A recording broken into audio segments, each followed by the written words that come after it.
जब भाजपा ने मुझे पीएम पद का उम्मीदवार बनाया था, तब मैंने रायगढ़ किले में छत्रपति शिवाजी महाराज की समाधि पर जाकर उनका आशीर्वाद लिया था। जैसे कोई भक्त भगवान की मूर्ति के आगे बैठता है, वैसे ही छत्रपति शिवाजी महाराज की समाधि के सामने बैठकर मैंने राष्ट्र सेवा के लिए उनसे आशीर्वाद मांगे थे। रायगढ़ एक ऐसी पवित्र जगह है जो देश की भावनाओं से जुड़ी है। अभी कुछ ही दिन पहले 31 अक्टूबर को गुजरात में सरदार पटेल जयंती निमित्त हर वर्ष एक बड़ा कार्यक्रम होता है स्टैच्यू ऑफ यूनिटी पर। देश भर के पुलिस की एक परेड होती है वहां, एकता परेड। उस एकता परेड के मुख्य कार्यक्रम में, उसकी पृष्ठभूमि में रायगढ़ के किलों को वहां बनाया गया था। और आज जब इतनी बड़ी संख्या में रायगढ़ के लोगों का आशीर्वाद हमें मिल रहा है, ये बता रहा है कि महाराष्ट्र को अब विकास की नई ऊंचाइयां छूने से कोई रोक नहीं सकता है। साथियों, एक प्रकार से ये शहरी क्षेत्र बन गया है और शहरी क्षेत्र में दोपहर को 3 बजे 2 बजे से लोगों का आना और इतनी बड़ी विराट रैली करना, मेरी नजर जहां पहुंचती है ऐसा लग रहा है जैसे केसरिया समंदर लहरा रहा है।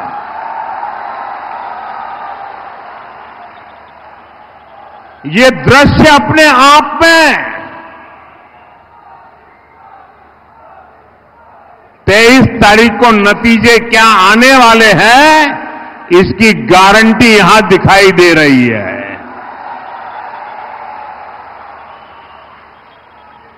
आज महाराष्ट्र के कोने कोने से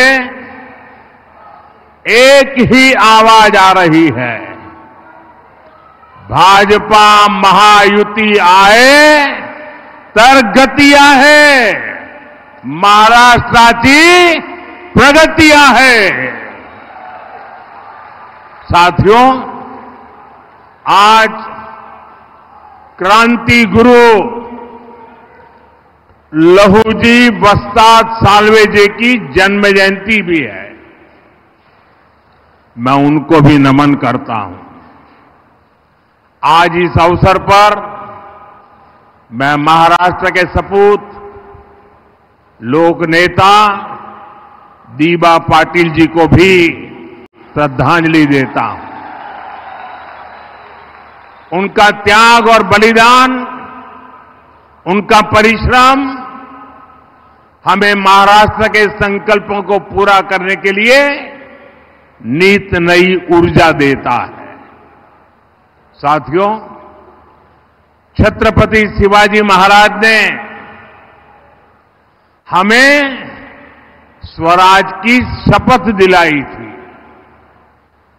हमें विकसित भारत के निर्माण के लिए स्वराज के साथ साथ सुराज के संकल्प को आगे बढ़ाना है। और सुराज का संकल्प तब पूरा होगा जब हमारा गरीब आगे बढ़ेगा। इस संकल्प की सिद्धि का काम केवल बीजेपी और महायुति सरकार ही कर सकती है। आप भी जानते हैं, कांग्रेस पार्टी ने तो हमेशा गरीब को गरीब बनाए रखने के एजेंडे पर ही काम किया है। पीढ़ी दर पीढ़ी ये लोग केवल गरीबी हटाओ का झूठा नारा देते रहे, बोलते रहे, गाते रहे। गरीबी हटाओ के नारे के नाम पर कांग्रेस ने गरीबों को ही लूट लिया। इसलिए मेरा गरीब जिंदगी की मुश्किलों से बाहर नहीं आ पाया। रोटी, कपड़ा, मकान, आजादी के 70 साल बाद भी देश के ज्यादातर लोग इसी को पाने में जूझते रहे। पिछले 10 वर्षों में पहली बार ये हालात बदले हैं। पहली बार कोई सरकार 25 करोड़ लोगों को गरीबी से बाहर लाई है। हमने 4 करोड़ बेघर लोगों को पहली बार पक्के मकान का सुख दिया, सुरक्षा दी। हमने 12 करोड़ गरीबों के घर में शौचालय बनाकर उन्हें सम्मान से जीने का अधिकार दिया। जल जीवन मिशन चलाकर हमने 12 करोड़ घरों में पहली बार पाइप से पानी पहुंचाया। आज देश में करीब करीब हर व्यक्ति के पास अपना बैंक खाता है। रेहड़ी पटरी वाला व्यक्ति भी, एक मेहनतकश मजदूर भी अब मोबाइल पर यूपीआई से पेमेंट कर रहा है। गरीब अब खुद भी आगे बढ़ रहा है, देश को भी आगे बढ़ा रहा है। और इन योजनाओं का सबसे बड़ा लाभार्थी कौन है? इसका सबसे बड़ा लाभार्थी है हमारा दलित समाज, हमारा आदिवासी समाज, हमारा पिछड़ा समाज, हमारे वंचित समुदाय के लोग। महायुति सरकार की नीतियां आज शोषितों, वंचितों की ताकत बन रही है। भाइयों बहनों, जो काम 10 साल में हुए, वो काम पहले भी हो सकते थे, लेकिन कांग्रेस की सरकारों की मंशा ही नहीं थी कि गरीब आगे आकर अपना हक मांगे। इसलिए आज भी कांग्रेस ऐसी हर योजना का जो गरीबों के लिए कल्याणकारी हो, जो नागरिकों के लिए सुविधा की हो, जो मध्यम वर्ग को सुख चैन की जिंदगी देने वाली हो, ऐसी हर योजना का कांग्रेस जमकर के विरोध करती है। आप देखिए, हम देश के 80 करोड़ लोगों को हर महीने मुफ्त राशन पहुंचा रहे हैं। हमारे यहां रायगढ़ में भी करीब 18 लाख लोगों को मुफ्त राशन मिल रहा है। अब मुझे बताइए भैया, इस काम से किसी का भी विरोध हो सकता है क्या? हो सकता है क्या? गरीब के घर में चूल्हा जले, हमें खुशी होगी कि नहीं होगी? मैं जरा आपसे पूछना चाहता हूं, खुशी होगी कि नहीं होगी? अगर गरीब का भला होता है तो आपको खुशी होगी कि नहीं होगी? लेकिन कांग्रेस पार्टी को नहीं होती है। कांग्रेस पार्टी क्या कहती है? कांग्रेस कहती है कि जो 25 करोड़ लोग गरीबी से बाहर निकले हैं, उन्हें राशन क्यों मिल रहा है? कांग्रेस चाहती है कि इन लोगों का खर्च बढ़े और ये फिर से गरीबी में चले जाएं। अगर अगाड़ी वालों को मौका मिला तो ये महाराष्ट्र में यही करेंगे। इतना ही नहीं, हमें तो सवाल पूछा जा रहा है कि गरीबों को मुफ्त राशन क्यों दे रहे हो? लेकिन आज कांग्रेस के एक नेता ने झारखंड में घोषणा की है, आप सुनकर के चौंक जाएंगे। उसने झारखंड में घोषणा की है कि वे सस्ते गैस सिलेंडर हिंदुओं को देंगे, मुसलमानों को देंगे और आगे क्या कहते हैं, जो घुसपैठिए हैं उनको भी देंगे। आप मुझे बताइए भाई, ये जो घुसपैठियों की आरती उतारते हैं, क्या ऐसे लोगों को देश में कहीं पर भी अवसर मिलना चाहिए क्या? जरा दोनों हाथ ऊपर करके पूरी ताकत से बताइए, ऐसे लोगों को कहीं पर भी अवसर मिलना चाहिए क्या? खुलेआम उनका एक नेता घोषणा कर रहा है कि जो घुसपैठिए हैं, रोहिंग्या हैं, बांग्लादेशी हैं, उनको हम सस्ते में गैस सिलेंडर देंगे। ये वोट पाने के लिए देश के साथ आपके बच्चों के उज्जवल भविष्य के साथ कैसा खेल खेल रहे हैं, इसका ये उदाहरण है। इसलिए हमें ध्यान रखना है, ये कांग्रेस वोट बैंक की राजनीति करने में तो अग्रिम है, लेकिन गरीब की दुश्मन है।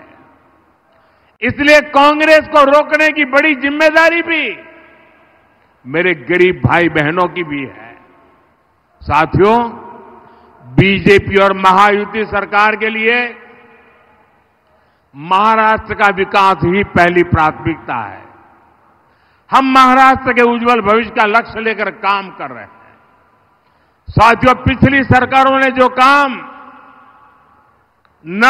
नामुमकिन बना दिए थे, हमने उन्हें धरातल पर उतार कर दिखाया है।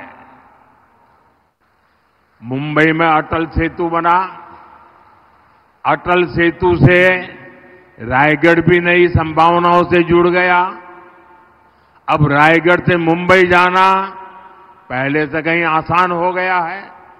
इसी तरह 20,000 करोड़ रुपए की लागत से बना रहा नवी मुंबई एयरपोर्ट, 80,000 करोड़ की लागत से बन रहा वाढवण पोर्ट, लगभग 50,000 करोड़ रुपए का समृद्धि महामार्ग, Mumbai coastal highway, Mumbai expressway, Panvel Karjat तक के रेलवे ट्रैक के दोहरीकरण का काम, इनसे पूरे महाराष्ट्र की तस्वीर बदल रही है। इनसे पूरे महाराष्ट्र की तकदीर बदल रही है। भाइयों और बहनों, आज हमारा रायगढ़ विकास की नई गाथा लिख रहा है। आप देखिए, तालोजा में 30,000 करोड़ की लागत से डेटा सेंटर पार्क एशिया का दूसरा सबसे बड़ा पार्क बन रहा है। रायगढ़ पनवेल आने वाले दिनों में डेटा और एआई का, आर्टिफिशियल इंटेलिजेंस का बहुत बड़ा केंद्र बनने वाला है। कलम्बोल में सेंटर ऑफ एक्सेलेंसी बनाया जा रहा है। यहां स्किल यूनिवर्सिटी भी खुल रही है। पनवेल में सेमीकंडक्टर सेक्टर में भी बहुत बड़ा निवेश आ रहा है। पालघर पोर्ट और जेएनपीटी पोर्ट से भी नए रास्ते खुलेंगे। यानी पनवेल, रायगढ़ और एक क्षेत्र भविष्य की संभावनाओं का नया सेंटर बनकर उभर रहा है। इससे महाराष्ट्र के युवाओं के लिए रोजगार के लाखों नए अवसर बनेंगे। महाराष्ट्र विकसित भारत का सबसे प्रमुख ग्रोथ इंजन बनेगा। साथियों, पनवेल रायगढ़ का ये पूरा इलाका समुद्री संपदा से भरपूर है। हमारी सरकार कोस्टल इकोनॉमी को सशक्त कर रही है, अपने मछुआरे भाई बहनों के लिए काम कर रही है। हमारे मछुआरे साथियों की आमदनी बढ़े,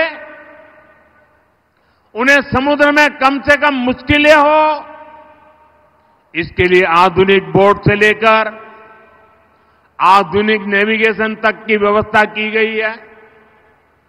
पीएम मत्स्य संपदा योजना के जरिए मछुआरों को हजारों करोड़ रुपए की मदद दी गई है।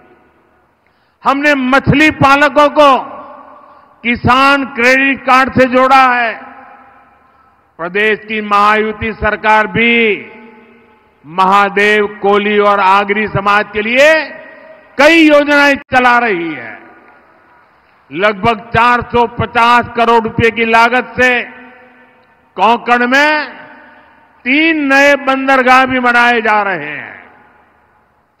जीवना, हरनाई और साखरनाथ में बनाए जा रहे बंदरगाह हमारे मछुआरे भाई बहनों की आमदनी बढ़ाएंगे।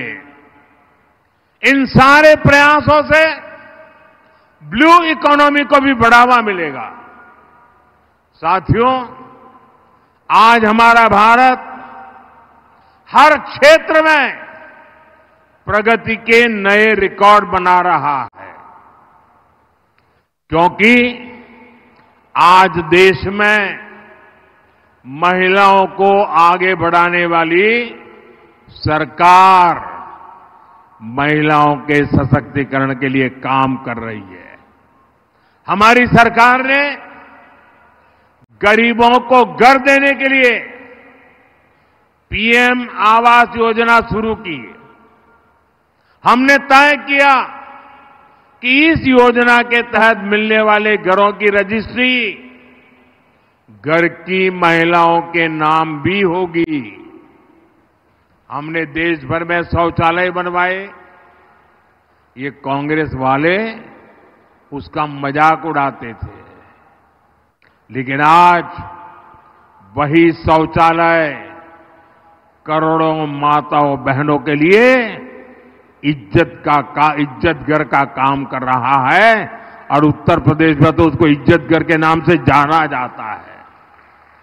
साथियों, हमारी बहनें देश की आर्थिक प्रगति को गति दे रही है। केंद्र सरकार की मुद्रा लोन योजना का लाभ भी करोड़ों महिलाओं को मिल रहा है। अब हम 3 करोड़ महिलाओं को लखपति दीदी बनाने की योजना पर काम कर रहे हैं। और 3 करोड़ लखपति दीदी बनने का मतलब ये वन टाइम नहीं है। हर वर्ष उस दीदी की वार्षिक आय 1 लाख रुपए से ज्यादा हो, ऐसी व्यवस्था। ये काम 3 करोड़ लखपति दीदी बनाने का सपना है मेरा। ड्रोन जैसी नई टेक्नोलॉजी आज हमारे देश में उसकी चर्चा है। इसका लाभ भी महिलाओं को मिले, इसके लिए ड्रोन दीदी योजना का काम चल रहा है। माताओं बहनों, महाराष्ट्र में महायुति सरकार महिलाओं को डबल लाभ दे रही है। इसका उदाहरण है महाराष्ट्र की माझी लाड़की बहन योजना। और इससे आपके खर्चों में मदद मिलती है, अपने काम को आगे बढ़ाने में मदद मिलती है। लेकिन कांग्रेस और अघाड़ी वाले बहनों के लिए ये जो योजना बनी है, इसका भी विरोध कर रही है। इनके लोग इस योजना को रुकवाने के लिए कोर्ट तक चले गए थे। आप सोचिए अघाड़ी वालों के इरादे कितने खतरनाक हैं। इसलिए मैं माताओं बहनों को विशेष आग्रह से कहता हूं, ये आपके भविष्य के हर चीज को रोकने के लिए इंतजार करते बैठे हुए हैं। और इसलिए अघाड़ी वालों को मौका न मिले, ये महाराष्ट्र की महिलाओं ने ठान लिया है। और मुझे विश्वास है जब महिलाएं ठान लेती है तो मैं नहीं मानता हूं ये कांग्रेस अघाड़ी वालों के लिए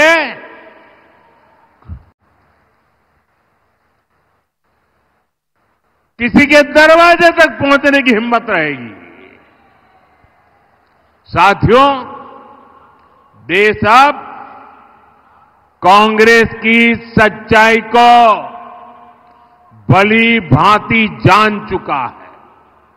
इसलिए अब ज्यादातर राज्य में कांग्रेस का वजूद तक खतरे में है। कांग्रेस अपना वजूद बचाने के लिए सत्ता पाने के लिए कुछ भी करेगी। इसलिए कांग्रेस पार्टी अब समाज में जहर घोलने पर उतर आई है। इन्हें सबसे ज्यादा खतरा एसटी, एससी, ओबीसी के ताकतवर होने से, उनके आगे बढ़ने से कांग्रेस कांप जाती है, गुस्से में आ जाती है।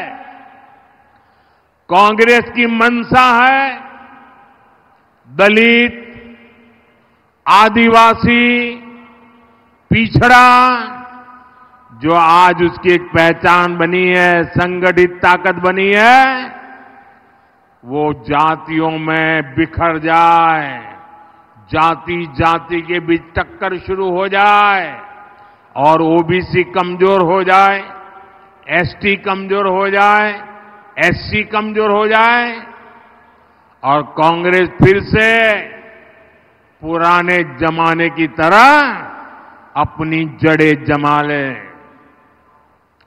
दलित, पिछड़ा, आदिवासी आपस में अगर एक नहीं रहेंगे, अगर कांग्रेस की ये झूठी बातों में भ्रमित हो गए तो कांग्रेस इन सभी समाजों को तोड़ करके, बिखेर के दे करके वो सत्ता पाने का मौका ढूंढ लेगी। और इनके शहजादे ये विदेश में जाके कह चुके हैं कि उन्हें मौका मिला तो वो आरक्षण को भी खत्म कर देंगे। इसलिए आज कांग्रेस एसटी, एससी, ओबीसी की एकता को, उनकी एकजुटता को तोड़ने में जुटी है। कांग्रेस चाहती है एसटी की जातियां आपस में लड़े, कांग्रेस चाहती है एससी की जातियां आपस में झगड़ा करें, कांग्रेस चाहती है ओबीसी जातियों में आपस में टकराव हो जाए। इसलिए कांग्रेस आगरी जाति को उनको माली से लड़वाना चाहते हैं। ये लोग तांडेल जाति को कुंभार से लड़वाने के एजेंडा पर काम कर रहे हैं। हर समाज में भी ये जाति के आधार पर विद्वेष पैदा करना चाहते। मेरे प्यारे भाई बहनों, हमें इस षड्यंत्र से सावधान रहना है और हमें याद रखना है हम एक हैं तो सेफ है, हम एक हैं तो दोनों हाथ ऊपर करके पूरी ताकत से बोलिए ताकि समाज को तोड़ने वालों की नींद हराम हो जाए। हम एक हैं तो, हम एक हैं तो, हम एक हैं तो। साथियों, आप इस चुनाव में केवल अपना विधायक नहीं चुनेंगे बल्कि आप महाराष्ट्र का भविष्य भी तय करेंगे। महाराष्ट्र का भविष्य महायुति सरकार के हाथों में सुरक्षित है। और आपको याद रहे, महायुति चीज सरकार पाइजे। आप इतनी बड़ी तादाद में आए, हमें आशीर्वाद दिया, मैं आपका हृदय से बहुत बहुत आभार व्यक्त करता हूं। मेरे साथ दोनों हाथ ऊपर करके पूरी ताकत से बोलिए, भारत माता की, भारत माता की, भारत माता की। बहुत बहुत धन्यवाद।